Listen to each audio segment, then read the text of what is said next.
এইবাৰ মুখ্যমন্ত্ৰীৰ মুখত সিন্ডিকেট শব্দ। এই অসমত সিন্ডিকেট শব্দটো নাইকিয়া কৰিব হিমন্ত বিশ্ব শৰ্মাই। কোনেও আৰু সিন্ডিকেট শব্দটো ল'ব নোৱাৰা পৰিৱেশ এটা গঢ়িব অসম চৰকাৰে। কেনেকৈ সিন্ডিকেট নিৰ্মূল কৰিব শুনক হিমন্ত বিশ্ব শৰ্মাৰ মুখেৰে। আমি নিজক আকৌ এবাৰ সমৰ্পণ কৰিম। বিধায়কসকললৈ মোৰ ৩-৪টা পৰামৰ্শ আছে। অধ্যক্ষ মহোদয়, অসমক আমি কণী, মাছ আৰু মাংসৰ ক্ষেত্ৰত আত্মনিৰ্ভৰ কৰি তুলিব পাৰোঁ। সিন্ডিকেট শব্দটোৱে নোহোৱা হৈ যাব। অধ্যক্ষ মহোদয়,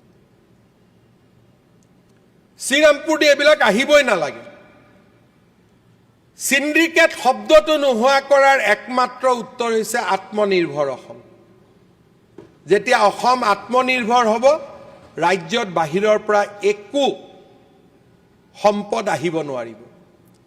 মই অনুৰোধ কৰিম যে সৰুকৈ হ'লেও আত্মনিৰ্ভৰশীলতাৰ কেইটামান অনুষ্ঠান আমি আমাৰ সমষ্টিত গঢ়ি তুলিব লাগে।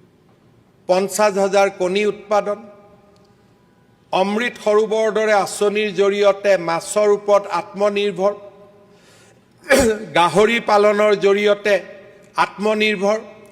প্ৰতিটো বিধায়কে আমি যেনেকৈ আত্মনিৰ্ভৰ অসমৰ কথা কৈছোঁ, আমি কথা পাতোঁ আমি কেনেকৈ আত্মনিৰ্ভৰ ৰঙিয়া বনাব পাৰোঁ, আমি কেনেকৈ আত্মনিৰ্ভৰশীল তামোলপুৰ, আমি কেনেকৈ আত্মনিৰ্ভৰশীল কলিয়াবৰ, আত্মনিৰ্ভৰশীল কমলপুৰ, আত্মনিৰ্ভৰশীল সোণাৰী, আত্মনিৰ্ভৰশীল মাৰ্ঘেৰিটা বনাব পাৰোঁ।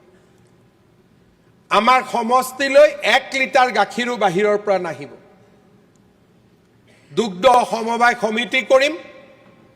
অখিল গগৈ ডাঙৰীয়াই কৈছে আমি 6 নম্বৰত। হয় অধ্যক্ষ মহোদয়, একেলগে এতিয়া প্ৰতিযোগিতা কৰোঁ যে আমুলক আমি পৰাজিত কৰিম আৰু আমি 1 নম্বৰত যাম দুগ্ধ উৎপাদনৰ ক্ষেত্ৰত। আজি আমুলে যদি ডেইলি 80 লাখৰ পৰা 1.5 কোটি লিটাৰ গাখীৰ উৎপাদন কৰিব পাৰে, আমি অসমত অন্তত 50খন নিত্যানন্দ কেনেকৈ গঢ়ি তুলিব নোৱাৰোঁ? ডেফিনেটলি আমি পাৰিম। অধ্যক্ষ মহোদয়, মই আশা কৰিম যে আত্মনিৰ্ভৰ ভাৰত, আত্মনিৰ্ভৰ অসম আৰু মোৰ আত্মনিৰ্ভৰ সমষ্টি।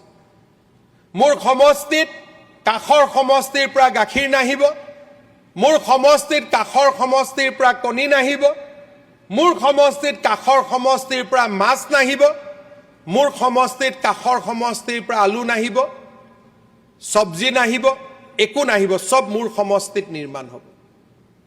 মই আমাৰ যুৱ বিধায়কসকল, আন সকলোকে আত্মনিৰ্ভৰ সমষ্টিত এই প্ৰতিযোগিতালৈ আহ্বান জনাম। চৰকাৰৰ পৰা যি সহায় লাগে আমি নিশ্চিতভাৱে সহায় কৰিম। বিধায়কসকলক অনুৰোধ কৰিম, চৰকাৰৰ উন্নয়নমূলক আঁচনিৰ বাবে প্ৰয়োজনীয় ভূমি, চৰকাৰৰ ভূমিটো নাই, ৰাইজৰ পৰাই ল'ব লাগিব। ৰাইজে উচিত মূল্য পাব, ৰাইজে অংশীদাৰিত্ব পাব।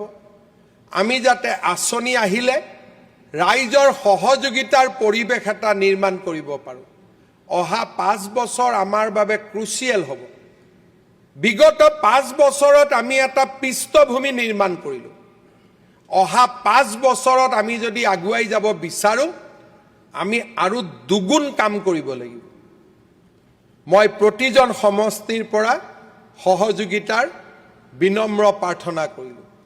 অধ্যক্ষ মহোদয়, আমাৰ অসমত জিলাই জিলাই মেডিকেল কলেজ হ'ব।